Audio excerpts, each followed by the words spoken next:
104.8 OAFM এ শুরু হচ্ছে রঙ্গমঞ্চ। রঙ্গমঞ্চে প্রতি সপ্তাহে শুক্রবার রাত ৮টায় আমরা আপনাদের জন্য সাজিয়ে রাখব নানা স্বাদের নানা রঙের বেতার নাটক। আমাদের আজকের বেতার নাটক হীরের চেয়ে দামি, একটি দাম্পত্য সমস্যা নিয়ে যা ৬০ এবং ৭০-এর দশকে বাঙালি সমাজে মাথা চাড়া দিয়েছিল। হীরের চেয়ে দামি নাটকটির রচয়িতা সমরেন্দ্র কৃষ্ণ সরকার। এই বেতার নাটকের রচনাকাল ১৯৬২। OAFM এর রঙ্গমঞ্চে শুরু হচ্ছে আজকের বেতার নাটক হীরের চেয়ে দামি।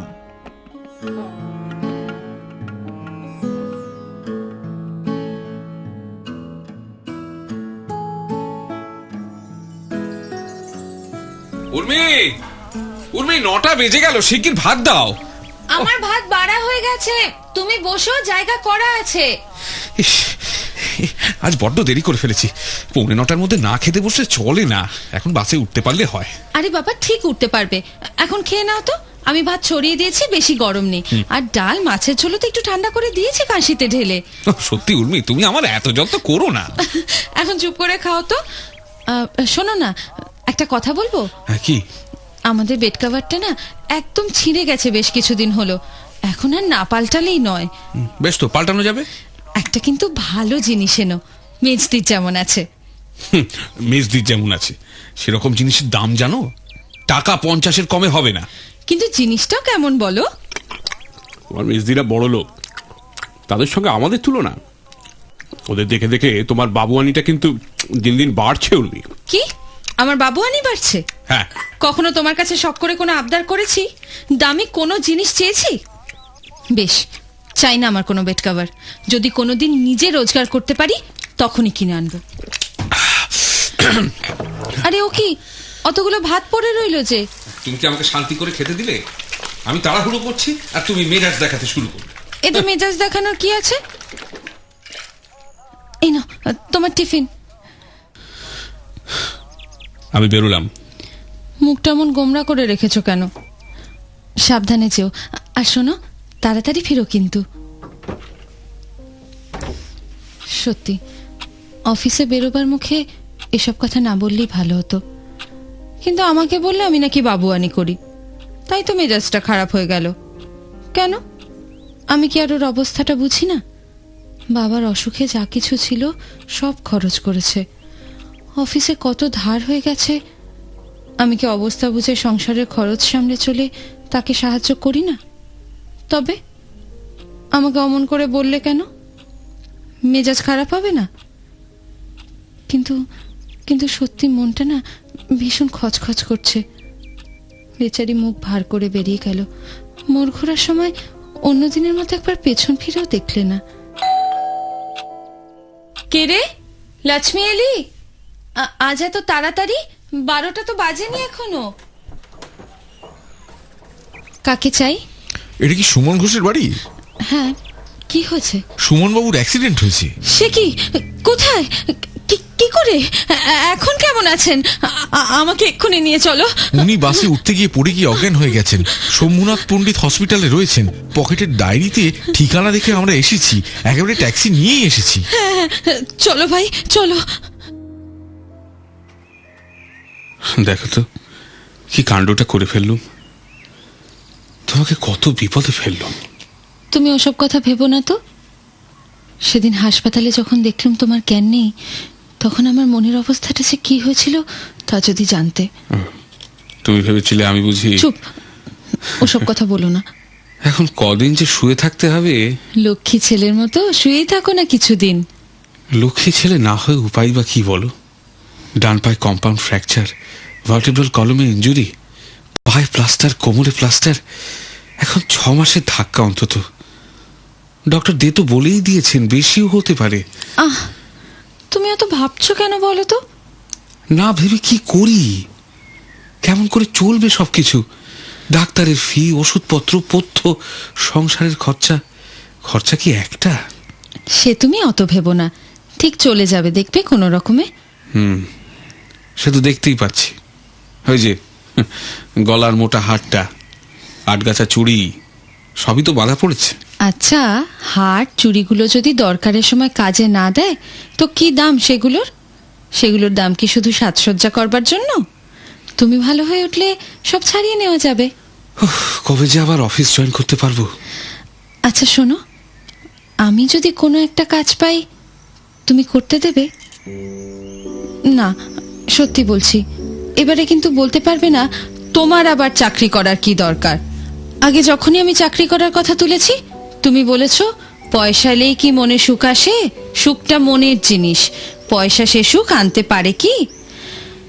এখন তো আর আগের অবস্থা নেই। কি গো বলো, চুপ করে রইলে কেন? আরে বাবা, চাকরি করা কি এত সোজা? হ্যাঁ, যে চাইলেই চাকরি পাওয়া যাবে? আগে চাকরি পাও তো, তারপর না হয় দেখা যাবে। না না, এবার কিন্তু আমি তোমার কোনো বারণই শুনবো না। চাকরি আমাকে একটা পেতেই হবে। এখন ভাবি জানো, এমএ পড়াটা ছেড়ে না দিলেই ভালো হতো। এ মা, দেখো কথায় কথায় কত দেরি হয়ে গেল। দাঁড়াও, আমি তোমার দুধটা নিয়ে আসি। উর্মি, উর্মি, দেখো এই সাত সকালে আবার কে এলো? এই দেখো দেখো, চিঠিটা পড়ো না। আরে ছোটদা পাঠিয়েছে। আসলে আমি না ওকে বলেছিলাম আমার জন্য একটা চাকরির চেষ্টা করতে। ও লিখেছে যে ইন্ডিয়ান ইলেকট্রনিক কোম্পানিতে একটা ভ্যাকেন্সি আছে, ওখানে আমার অ্যাপ্লিকেশনটাও দিয়ে দিয়েছে। আর আমি যেন আজই 11টার মধ্যে ওখানে পার্সোনাল অফিসারের সঙ্গে দেখা করি। আর আর ওখানে এটাও বলা আছে যে আচ্ছা উর্মি, তুমি আর কত কষ্ট করবে? রোগীর সেবা করবে, সংসার দেখবে, চাকরির ধকল সামলাবে। সে সব আমি করতে পারবো, তুমি অত কিছু ভেবো না তো। আর সংসারটা তো আগেও। কি গো, তোমার মত আছে তো? হ্যাঁ, মত না দিয়ে আর উপায় কি বলো?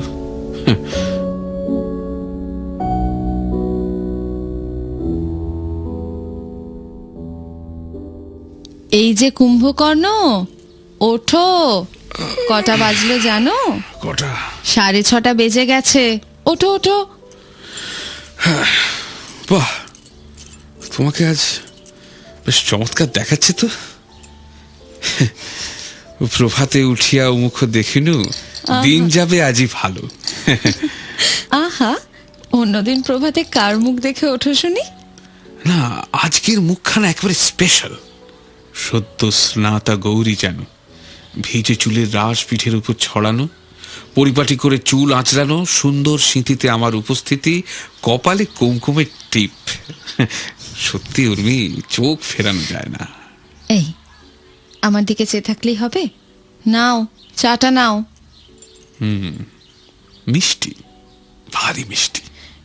কি চায় চিনি বেশি নাকি? আরে তুমি তো এখনো চায় চুমুকি দাওনি।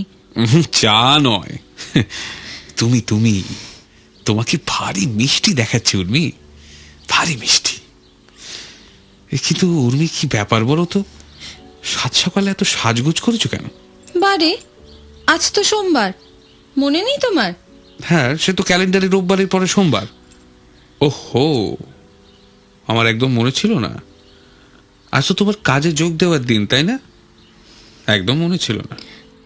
এই দেখো, তোমার পছন্দ করা শাড়ি পরেছি। বাহ, চমৎকার। আপনাকে যা দেখাচ্ছে। মিসেস ঘোষ, চলুন না একটু ভিক্টোরিয়া মেমোরিয়াল থেকে ঘুরে আসি। এই কি হচ্ছে? কেন? ভিক্টোরিয়া মেমোরিয়াল আর কত দূর? আমাদের অফিস থেকে তো খুব কাছেই। দেখো, ভালো হবে না বলছি। এইসব যদি বলো তাহলে কিন্তু চাকরি ছেড়ে দেব। আহ, রাগলে আপনাকে বড় সুন্দর দেখায় কিন্তু মিসেস ঘোষ। তোমায় নিয়ে না আমি আর পারি না বাবা। আচ্ছা শোনো, এবার কাজের কথা শোনো। লক্ষ্মীকে বলে গেলাম তোমাকে খেতে দেবে। দাঁড়াও দাঁড়াও, লক্ষ্মী? ও, তোমার সেই ঠিকে কাজের লোক, তাকে পাবে কোথায়? সে আমি তার সঙ্গে ব্যবস্থা করে নিয়েছি। হ্যাঁ, সত্যি উর্মি, তুমি না থাকলে যে কি করতুম। আচ্ছা থাক এখন ওসব কথা, আমি সব ঠিক করে গুছিয়ে রেখে গেলুম। ঠিক সময় খেয়ে নিও। আর শোনো, ভালো করে খেও কিন্তু, আমি রইলুম না বলে আতপেটা খেও না জানো। আর বিকেল হলে ওকে বলো চা করে দেবে। তার আগে কিন্তু কমলা লেবু আর আপেল খেয়ে নেবে, কেমন? উর্মি, এই হাত ছাড়ো, দেরি হয়ে যাচ্ছে না? কেন? 8:45 বেজে গেল, 9:30 অ্যাটেন্ডেন্স। মার্চেন্ট অফিস তো, আর প্রথম দিন দেরি করা উচিত নয়, তাই না? চলি কেমন? আমি খুব তাড়াতাড়ি আসতে চেষ্টা করব। তুমি লক্ষ্মী হয়ে থেকো কিন্তু। তা বলে অফিস পালিও না যেন আবার। কি যে বলো না। Wish you good luck. শেষ পর্যন্ত উর্মিকেও বেরিয়ে পড়তে হলো।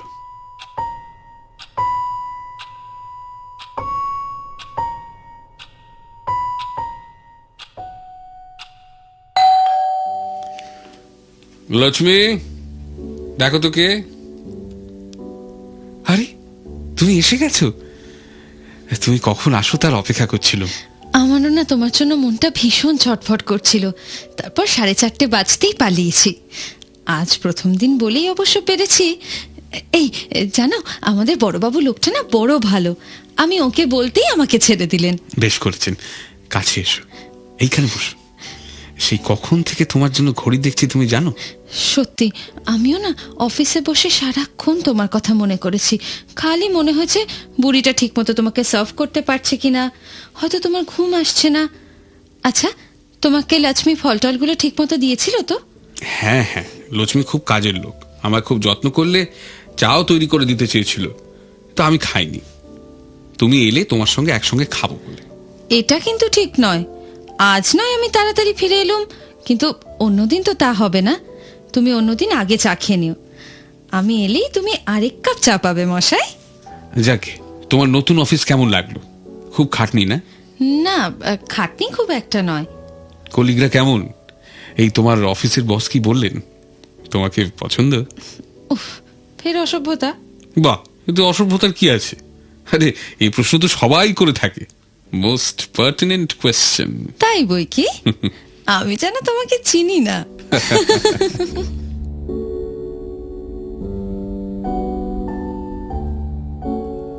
আজ তোমাকে বেশ খুশি খুশি লাগছে যেন। এই নাও। ও বাবা, এবারে পালা বদল হলো বলো। আগে মাস খাবারে আমি তোমাকে মাইনের খাম দিতুম, আর এবার দিলে তুমি। সত্যি উর্মি, তুমি না থাকলে কোথায় যে তলিয়ে যেতুম, কি হতো কে জানে। আমি তো তোমার পাশে থাকবো সব সময়। থাক, এখন আর ওসব কথা বলতে হবে না। আমি বরং চট করে গাটা ধুয়ে আসি। আরে শোনো শোনো, এত টাকা নিয়ে বাসে করে এলে কেন? যদি বাসে টাকাটা মার যেত, একটা ট্যাক্সি করে এলে না কেন? আরে, আমি তো ট্যাক্সি করেই আসতুম। অফিসের গেটের সামনে দাঁড়িয়েছিলাম ট্যাক্সির জন্য। সেই সময় মিস্টার দত্ত বেরোচ্ছিলেন গাড়িতে। আমাকে দেখে বললেন এইদিকেই আসবেন, আমাকে উনি পৌঁছে দিতে পারেন। ট্যাক্সি কখন পাবো না পাবো, তোমার কাছে আসতেও দেরি হয়ে যাবে, তাই তার সঙ্গেই চলে এলুম। তা এই মিস্টার দত্তটি কে? আমাদের অফিসার। তোমাকে তো আগেও বলেছি ওনার কথা। ও হুম। কি হলো, মুখটা এমন পেঁচার মতো করে রয়েছো কেন? না, কিছু না। তোমার না খালি। যাকে, আজ সন্ধ্যায় ডক্টর দে আসবেন, মনে আছে তো? আমার মনে রাখার আর কি আছে, তুমি মনে রাখলেই হলো। আমার মনে আছে কিনা সেটাই দেখছো তো। যাকে, আমি গাটা ধুয়ে আসি। আকাশবাণী কলকাতা, আজকে বিশেষ বিশেষ খবর। কি হবে উর্মি? ডক্টর দে বলে গেলেন এখনো বেশ কিছুদিন শুয়ে থাকতে হবে। উফ, কোমরের আঘাতটা সারতে এখনো অনেক সময় লাগবে। আচ্ছা, তুমি অত মুষড়ে পড়ছো কেন বলো তো? আর কতদিন যে শুয়ে থাকতে হবে, কবেই বা অফিস জয়েন করতে পারবো কে জানে। অত ভেবো না, কোনো রকমে তো চলে যাচ্ছে। লক্ষ্মী ছেলের মতো শুয়ে থেকে ভালো হয়ে নাও, আর তারপর যত খুশি অফিস করো, কেমন? হ্যাঁ, স্ত্রীর রোজগারে শুয়ে শুয়ে খাওয়াটা বেশ ভালোই লাগে। ছি, অমন কথা বলো না। তুমি স্ত্রীর রোজগারে খাবে কেন? সংসার তোমার, তোমার রোজগারই তো সংসার চলবে। আর আর এটা তো শুধু একটা সাময়িক ব্যবস্থা। কিন্তু তোমাকে যে কোনোদিনও চাকরি করতে হবে সে তো ভাবিনি। কিন্তু আমি তো তোমার অনুমতি নিয়েই কাজে যোগ দিয়েছি। তা দিয়েছ, কিন্তু আমি তখন অতটা বুঝিনি। কি বোঝনি? বুঝিনি যে তুমি দিন দিন তোমার অফিসে মক্ষী রানী হয়ে উঠবে। তার মানে? হ্যাঁ হ্যাঁ, তোমার অফিসের গল্প যা শুনি তোমার কাছ থেকে, তা থেকেই আন্দাজ করতে পারি। এসব কি বলছো তুমি জাতা? বাড়িতে শুয়ে শুয়ে এসব বাজে কথা চিন্তা করছো সর্বক্ষণ, না? ভাবো তো, এই কাজটা আজ না পেলে কি হাল হতো সংসারের। আমি কি অফিসে যাই নিছক আমোদের জন্য? তুমি বোঝো না কেন? তোমার জীবনের সঙ্গে আমার জীবন যে এক গাঁট ছড়ায় বাঁধা। তুমি তলিয়ে গেলে আমিও যে তলিয়ে যাব। তুমি এমন করে বললে আমার মনে বড্ড লাগে।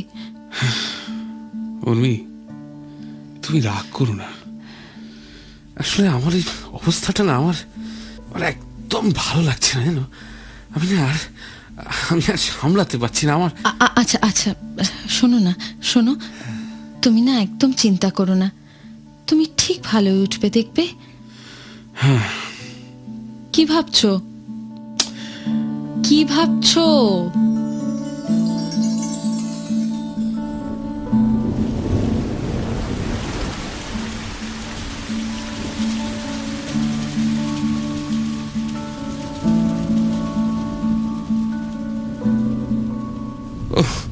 কি অসময় না বৃষ্টিটা শুরু হয়েছে। 4টে থেকে এক নাগাড়ে বৃষ্টি পড়ছে। 5:30 বাজে, তবুও থামার নাম নেই। লক্ষ্মী, আমার সামনে জানলাটা একটু খুলে দাও তো। হ্যাঁ বাবুজি। ইস, রাস্তায় যে 1 হাঁটু জল, কয়েকটা গাড়িও আটকে পড়েছে। লক্ষ্মী, তোমার বহুজি কেমন করে আসবে তাই ভাবছি। সেই আপনি ভাববেন না বাবুজি, বাবুজি রিক্সা করে এসে যাবেন। হ্যাঁ, তাছাড়া আর উপায় কি বলো? বর্ষায় রিক্সার মতো আর কি বা সাথী আছে? এই দেখো তো, ওই রিক্সাটায় বহুজি আছে নাকি? হ্যাঁ, नहीं बाबूजी, रिक्शा तो उधारे चलिया গেল। তা তুমি একটু নজর রেখো লক্ষ্মী। হ্যাঁ, বহুজি এলে দরজা খুলে দেবে, যেন বাইরে দাঁড়াতে না হয়। কাপড় চোপড় ভিজে আসবে, আবার ঠান্ডা লেগে অসুখ না করে। ওই ওই একটা রিক্সা ধারে আসছে বাবু। হ্যাঁ, ওই তো আমাদের গলির মুখে থামলো। এই লক্ষ্মী, দেখো তো তোমার বহুজি কিনা, দেখো তো। হ্যাঁ বাবুজি, আমি দেখছি। ওহ বাবারে বাবা, খুব জোর এসেছে গো। ইস, একদম ভিজে গেছো যে। যাও শিগগির মাথা মুছে কাপড়খানা বদলাও। আমি তো ভাবছিলাম অফিস থেকে ফিরবে কি করে। ওহ, ভাগ্যিস রঞ্জন রিক্সাটা ধরতে পারলো, না হলে যে কি করতুম। কখন রিক্সা ধরতুম, কখন বাড়ি আসতুম কে জানে। রঞ্জন আমাকে নামিয়ে দিয়ে চলে গেল। ওর বাড়ি রমেশ মিত্তির রোডে, আর ও রাস্তা তো দিঘি বললেই চলে। রঞ্জন? হ্যাঁ, রঞ্জনকে? আমাদের সঙ্গে কাজ করে, বেশি বয়স নয়, আমাদের চেয়ে বেশ ছোট। সবে বিয়ে পাশ করে অফিসে ঢুকেছে। আমাকে না খুব দিদি দিদি করে ডাকে। আচ্ছা, বাহ বাহ বাহ, চমৎকার। দিদি করে ডাকে, খুব ভালো। ছোট ভাইয়ের সঙ্গে বর্ষায় বেশ আরামেই এলে, কি বলো? হ্যাঁ, তার উপর আবার রিক্সার পর্দার আড়ালে। হ্যাঁ, কি বললে? এতটা নিচে নেমে গেছো তুমি? যা মুখে আসছে তাই বলছো।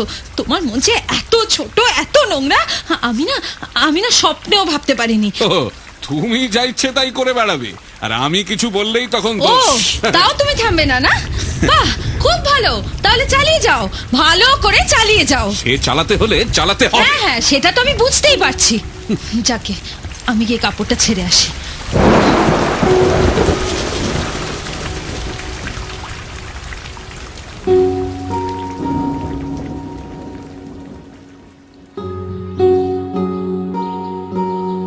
ওহ উর্মি, আজ আমার কি ভালো লাগছে না। যখন ডক্টর ডে আমাকে অফিস জয়েন করার অনুমতি দিলেন, তখন মনে হলো আমি যেন আবার সত্যিকারের আমি হয়ে গেছি। আমারও খুব ভালো লাগছে জানো। এবার তোমার সংসারের হাল তুমি নিজে ধরো। হ্যাঁ, সে তো ধরতেই হবে, সংসারের হাল তো আমাকেই ধরতে হবে। সেই জন্য আমি কি ভাবছি জানো? কি? অফিসে সামনের সোমবার জয়েন করব। সামনে সোমবার তো 23 তারিখ। হ্যাঁ। আর তোমার ছুটি আছে তো 31 পর্যন্ত।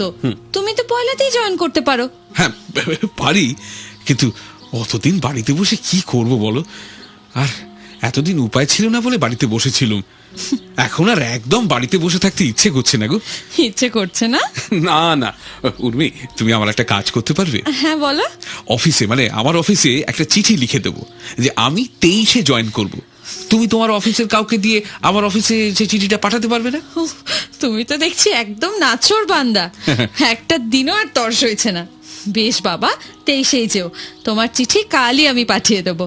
কিন্তু হপ্তাখানেক একদম স্ট্রেন করবে না। মাস্টারেক অফিস যাওনি তো, সুতরাং প্রথমে কিন্তু ধকলটা সইবে না, মনে থাকবে তো? থাকবে রে বাবা, থাকবে।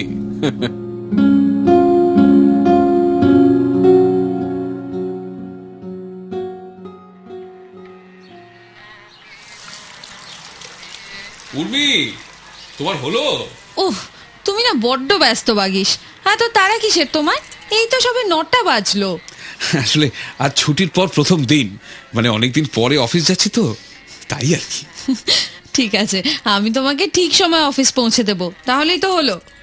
সত্যি কি মজা লাগছে, আজ আমরা দুজনে একসঙ্গে অফিস যাব, ভাবতেই পারিনি কোনোদিন। উর্মি, তুমি যদি আমার সঙ্গে এক অফিসে কাজ করতে তাহলে আরো ভালো হতো, তাই না? শখ কত। শোনো, তোমার পার্সে আমি 4টে 5 টাকার নোট রেখে দিয়েছি। ফেরার সময় ট্রামে বাসে গাদাগাদি করে একদম আসবে না। মোটে গিফটেমি করবে না কিন্তু, মনে রেখো, শরীরটা আগে। আহা, কেন মিছে মিছে খরচা করছো? ফেরার সময় আমি যেমন করে হোক ব্যবস্থা করে নেব। ওহ, তুমি না বড্ড তর্ক করো। শোনো, আমরা যাবো ট্যাক্সি করে, ফিরবো ট্যাক্সি করে। এখন জুতোটা পরে বাইরে দাঁড়াও দেখি, আমি দরজায় তালাটা লাগিয়ে আসছি।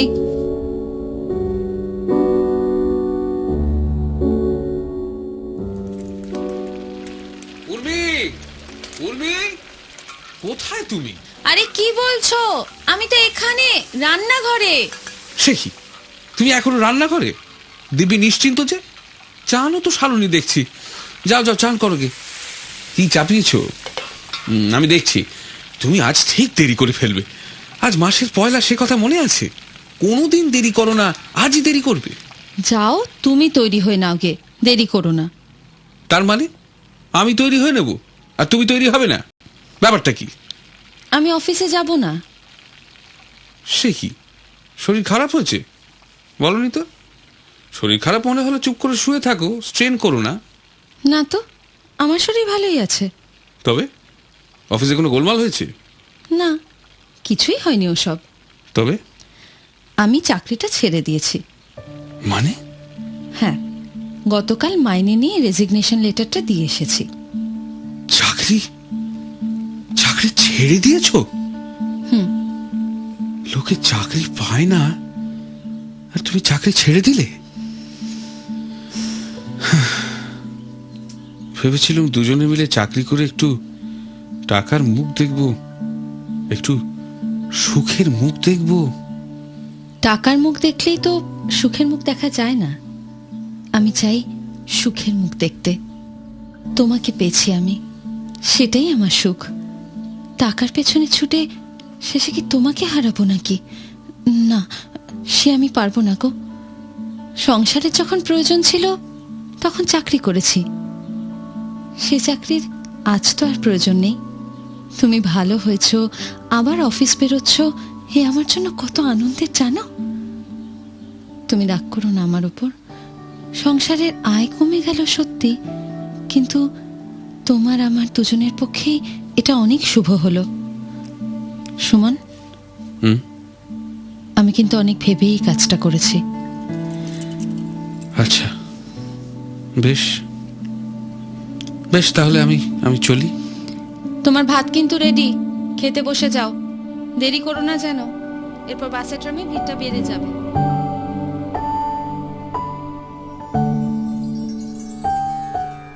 শুনলেন বেতার নাটক হীরের চেয়ে দামি। রচনা সমরেন্দ্র কৃষ্ণ সরকার। সুমনের চরিত্রে দেবার্য বন্দ্যোপাধ্যায়, উর্মির চরিত্রে রুয়াম চট্টোপাধ্যায়, লক্ষ্মী জয়তী ভট্টাচার্য, জনৈক ভদ্রলোক সৌভিক সরকার, ধ্বনিবিন্যাস দেবার্য বন্দ্যোপাধ্যায়, পরিকল্পনা সৌভিক সরকার।